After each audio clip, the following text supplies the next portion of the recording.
Pessoal, tudo bem com vocês? Olha quem veio aqui hoje de novo, o Luke. Faz tempo que ele não aparece, né? Ele cresceu muito, tá com 3 meses, tá enorme. Agora ele fica sentado no meu colo e já dá a altura da câmera. Antes eu tinha que ficar segurando ele. E ele não para mais, viu, pessoal? Antes ele já não parava, agora então vocês imaginam. Tá pesado pra caramba, olha isso daqui. Mas dá tchau pro pessoal, Luke, que é essa sua patona aqui, ó. Que agora eu vou contar pra eles um caso. E ó, você tampa os ouvidos, viu? Que esse tipo de história você é muito novo pra ficar ouvindo, tá bom? Deixa eu contar o caso pro pessoal então. Tchau, pessoal, até a próxima.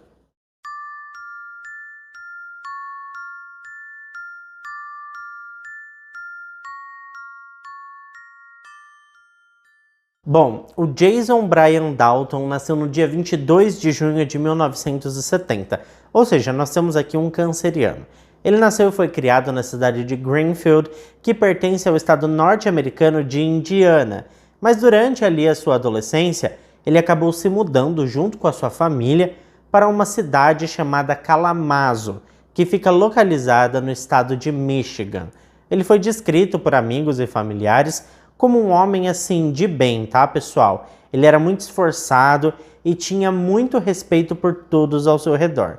Ele era muito apegado à sua mãe, uma mulher chamada Jenny Sue Dalton, e tinha o seu pai, o Sr. Terry Dalton, como um verdadeiro exemplo. Na escola, ele era um dos melhores alunos da sua sala, tinha ali as melhores notas, o melhor comportamento, estava assim sempre disposto a ajudar os seus coleguinhas e justamente por conta disso ele tinha muitos amigos, tá? Todos gostavam do Jason e assim que terminou o ensino médio, ele se matriculou no curso de Associação à Aplicação da Lei, que é basicamente um curso superior americano voltado para quem pretende seguir carreira na área do judiciário. Bom, em 1992 ele concluiu esse curso e recebeu o seu diploma. Logo na sequência, ele engatou em um namoro com uma jovem chamada Carole. Os dois se davam muito bem e estavam muito apaixonados.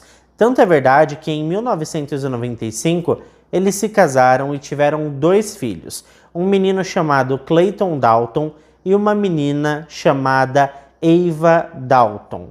Em algum momento aqui dessa narrativa, pessoal, a casa do casal foi invadida e alguns objetos foram subtraídos da garagem da residência. Depois disso, o Jason passou a se interessar muito por armas e também armazenar algumas pistolas em casa. Ele queria também arrumar um emprego como policial ali perto da região aonde ele morava, mas todas essas vagas estavam preenchidas e até surgiram oportunidades nessa área, porém em outros estados. Só que o Jason não estava a fim de se mudar, então ele decidiu se matricular na então Wyoming, que era uma faculdade técnica que atualmente é conhecida como Wyotech, que oferece programas que preparam ali os alunos para carreiras técnicas na indústria automotiva. E é assim, é uma escola bem requisitada, tá, pessoal? Bom, quando o Jason finalizou esse curso, conseguiu uma vaga como mecânico na renomada BMW. Mas para surpresa de todos, em poucos meses, ele se tornou um avaliador de seguros.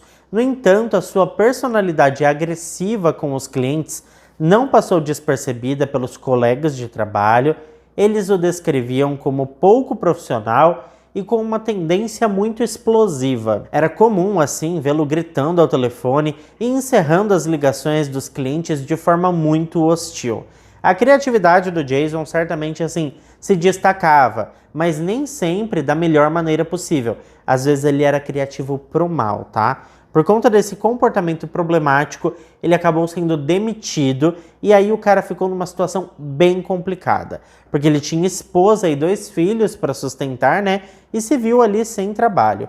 Foi aí que ele teve a brilhante ideia de se tornar um motorista de aplicativo.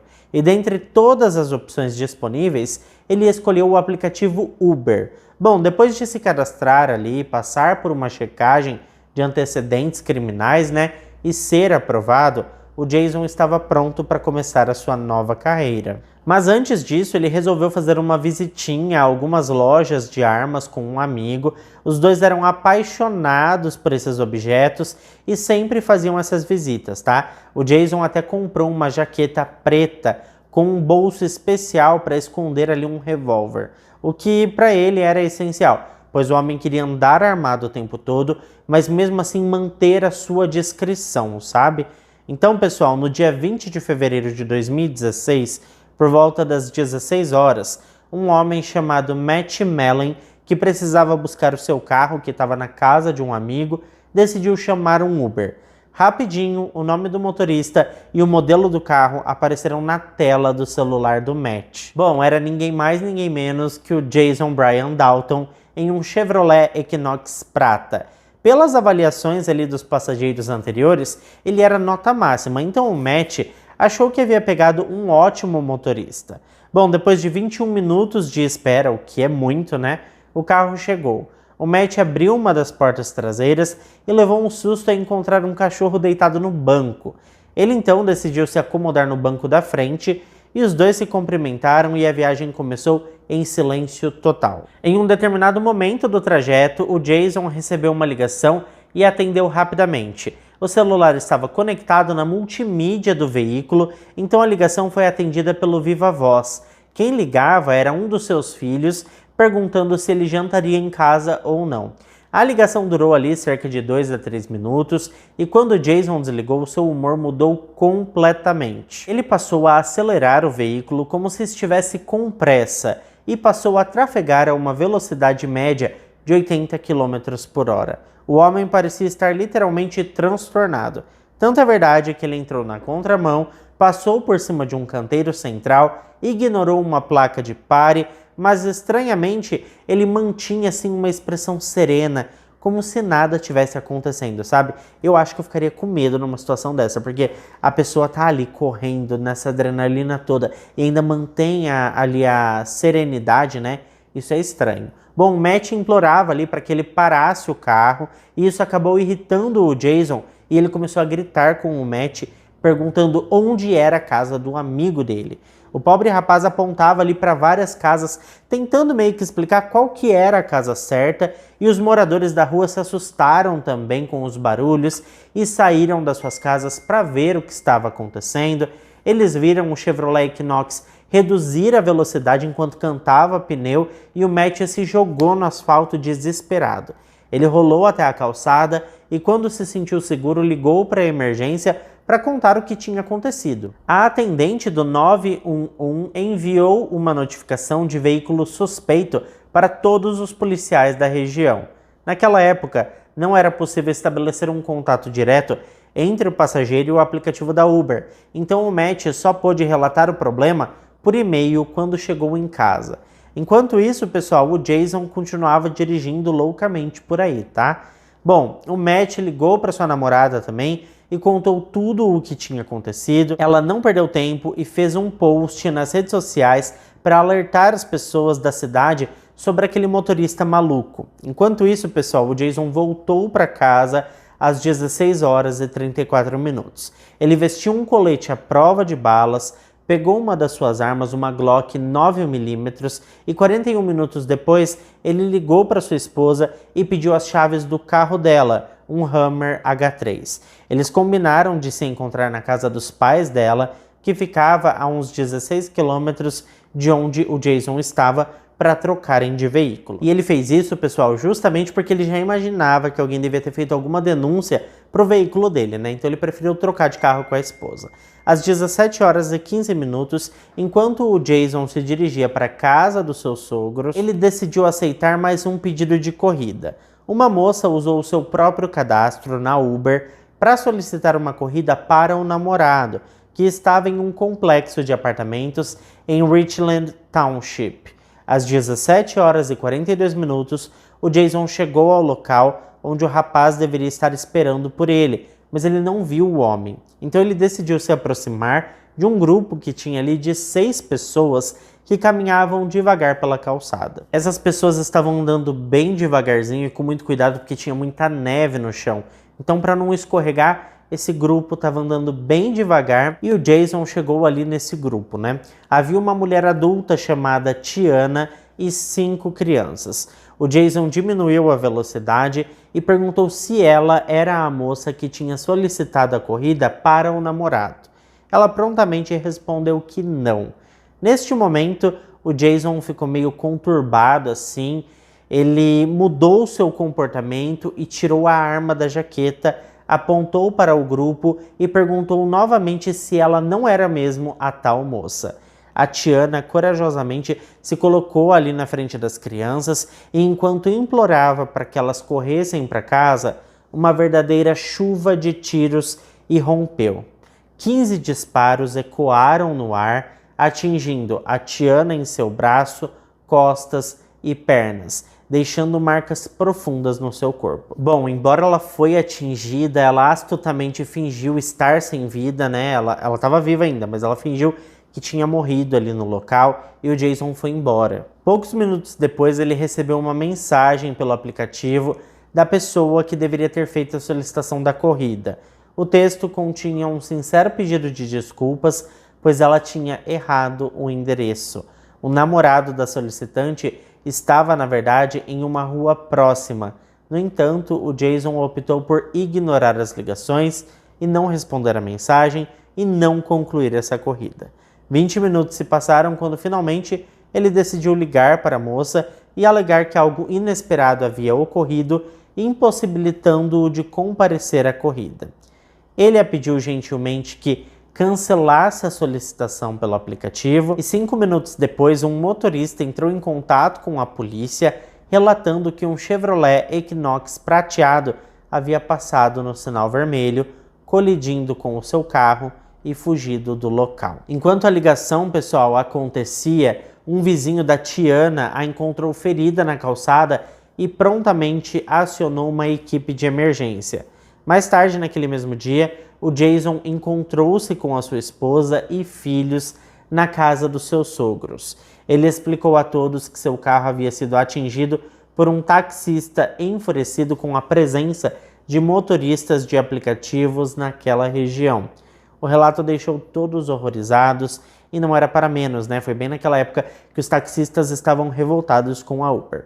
Bom, o Jason assegurou que a Uber já havia sido notificada e que tudo estava sob controle. Para garantir a segurança da sua esposa, ele ofereceu a ela uma pistola Taurus 9mm, alegando que não era seguro sair de casa sem estar armada. Bom, como ele tinha acabado de bater, né, o carro da sua esposa, o Hummer H3, e o carro não estava ligando, o Jason optou por pegar emprestado o Chevrolet HHR preto do seu sogro.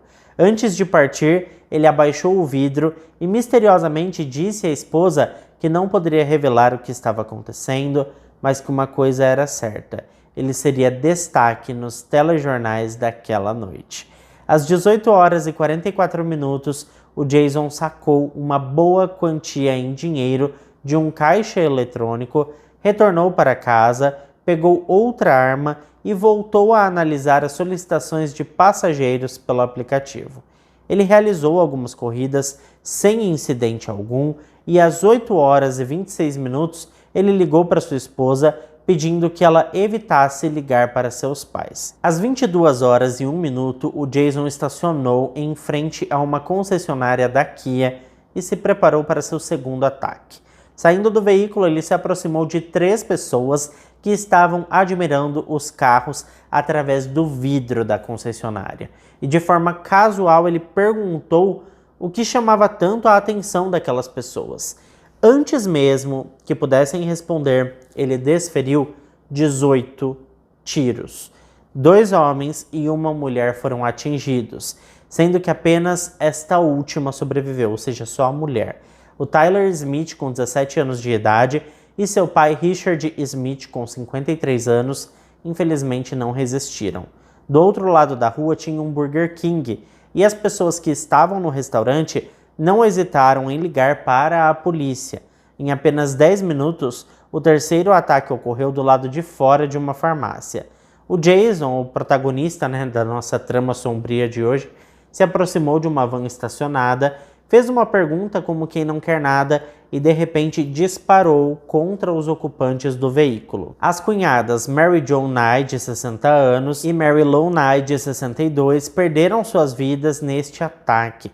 Além delas, suas amigas Dorothy Brown, de 74 anos, e Barbara Hawthorne, de 68, também foram vítimas fatais. A única sobrevivente foi a Abigail Kopf, uma jovem de 14 anos que levou ali um tiro na cabeça e foi levada às pressas para o hospital, correndo risco de vida, mas sobreviveu.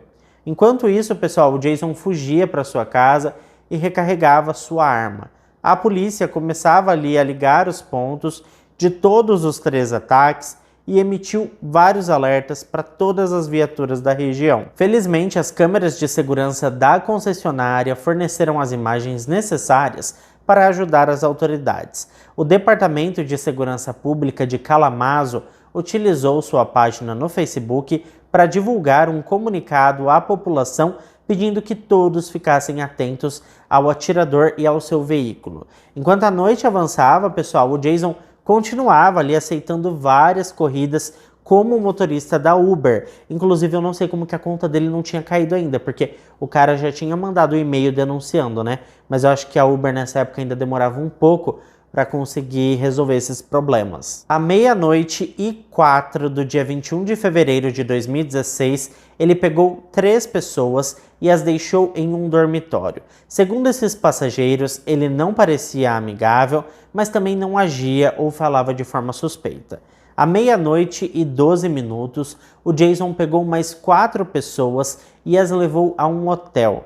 Durante o trajeto, um dos passageiros que já tinha ouvido relatos sobre ali a onda, de assassinatos, brincou e perguntou com o motorista: "Por acaso você é o atirador?" O Jason respondeu de forma ríspida: "Não." Poucos minutos depois, ele pegou mais 3 pessoas novamente. Uma delas perguntou se ele era o atirador e mais uma vez ele negou. Por volta da 00:26, uma viatura identificou o carro do Jason e o seguiu até que os passageiros desembarcassem.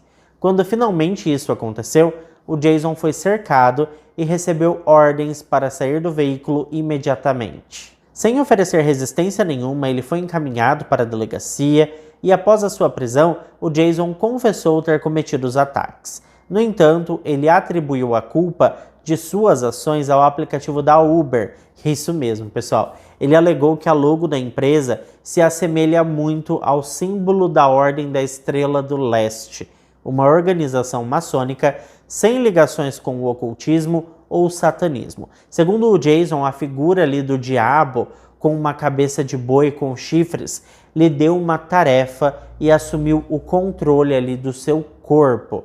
Ele afirmou ainda que não se lembrava dos tiros, dando a entender que estava em estado de transe durante todos os ataques. Enquanto ele conversava com alguns policiais na sala de interrogatório, seu histórico foi analisado. Ele não tinha antecedentes criminais, não tinha histórico conhecido de distúrbios mentais e nem de abuso de substâncias ilícitas. Durante a busca na sua residência, os oficiais encontraram diversas balas, cartuchos e 15 armas, incluindo 11 armas longas e 4 revólveres. A polícia acredita que não há conexão entre as suas vítimas e que os ataques tenham sido totalmente aleatórios. O mais bizarro para mim é que o Jason tinha um bom histórico familiar, ele nunca teve problemas na sua infância e até onde se sabe, o seu casamento também era bem normal. O único histórico ruim que o homem tinha era no trabalho. Mas isso, pessoal, não é tão surpreendente, né? Porque muita gente não gosta do que faz e acaba fazendo o seu trabalho de forma miserável, infelizmente, né? Então, o comportamento dele no trabalho, para mim, pelo menos, não era uma bandeira vermelha. Bom, no dia 22 de fevereiro de 2016, o Jason foi acusado formalmente. Ele recebeu um total de 16 acusações, incluindo 6 acusações de homicídio, 2 de agressão com intenção de matar e 8 acusações de usar arma de fogo durante a prática de um crime. As autoridades solicitaram ali exames psiquiátricos porque de verdade eles acreditavam que o homem sofria de algum tipo de distúrbio. Mas, pessoal, a coisa fica ainda mais bizarra porque após passar por uma avaliação psiquiátrica, o Centro de Psiquiatria Forense de Michigan considerou o Jason totalmente lúcido e apto para ser julgado. Aí rolou uma audiência preliminar no dia 20 de maio de 2016 para decidir se a promotoria tinha provas suficientes para levá-lo a julgamento. E acredite se quiser, tá? Durante essa audiência, o Jason não conseguiu se conter. Ele ficou interrompendo o depoimento da Tiana, que para quem não se lembra, foi a primeira vítima. O cara tava assim, falando coisas indecifráveis, num tom de voz super imponente e agressivo. Foi tão pesado que a pobre Tiana chorou horrores. O juiz teve até que dar um tempo, tirar o Jason da sala à força e retomar a audiência por videoconferência direto da cela dele. Surreal tudo isso, né, pessoal? Depois de muitos adiamentos, no dia 7 de janeiro de 2019, o Jason finalmente admitiu ser culpado de todas as acusações contra ele. E adivinha só? No dia 5 de fevereiro de 2019, ele foi condenado à prisão perpétua sem possibilidade de liberdade condicional, o que significa que ele vai passar o resto da vida na cadeia e que não tem nada que ele possa fazer quanto a isso. Bom, uma semana após os crimes, a esposa do Jason solicitou o divórcio e pessoas próximas da mulher dizem que ela nunca superou esse trauma que seu marido causou nela e nos seus filhos. Agora vamos falar um pouquinho, antes de encerrar o caso de hoje, sobre as vítimas. Bom, a Tiana, pessoal, aquela mulher corajosa que foi baleada enquanto protegia as crianças, passou 3 anos seguintes ao ataque enfrentando cirurgias, tratamentos e reabilitação. Os seus braços e pernas tiveram que ser reconstruídos cirurgicamente com hastes de metal. E tem mais, tá? Ela ainda tem uma bala no fígado que os médicos monitoram regularmente para evitar problemas graves, mas essa bala não pode ser removida. Já a Abigail Kopf, a única sobrevivente do terceiro ataque, ficou mais de 1 mês em estado crítico, precisando de aparelhos para respirar. Por sorte, ela teve uma recuperação significativa, porém ela vai sentir os efeitos de uma lesão cerebral traumática pelo resto ali da sua vida. O disparo que atingiu ela na cabeça fez com que ela tivesse que passar por uma cirurgia para substituir parte do crânio que foi perdida. Apesar de tudo isso, ela segue em frente, vivendo a sua vida da melhor forma possível. Eu sei que essa história é muito triste, mas o que me conforta de verdade é que ao menos tiveram sobreviventes e ele nunca mais vai sair da cadeia. Mas me conta a sua opinião aqui nos comentários, porque eu tô doido para saber o que você pensa sobre tudo isso, sendo que do nada um homem aparentemente normal cometeu todos esses crimes. Isso para mim é bizarro e tem muitas teorias na minha cabeça sobre o que pode ter acontecido e eu quero saber as de vocês também, então deixa para mim aqui nos comentários, que eu vou passar horas lendo os comentários de vocês.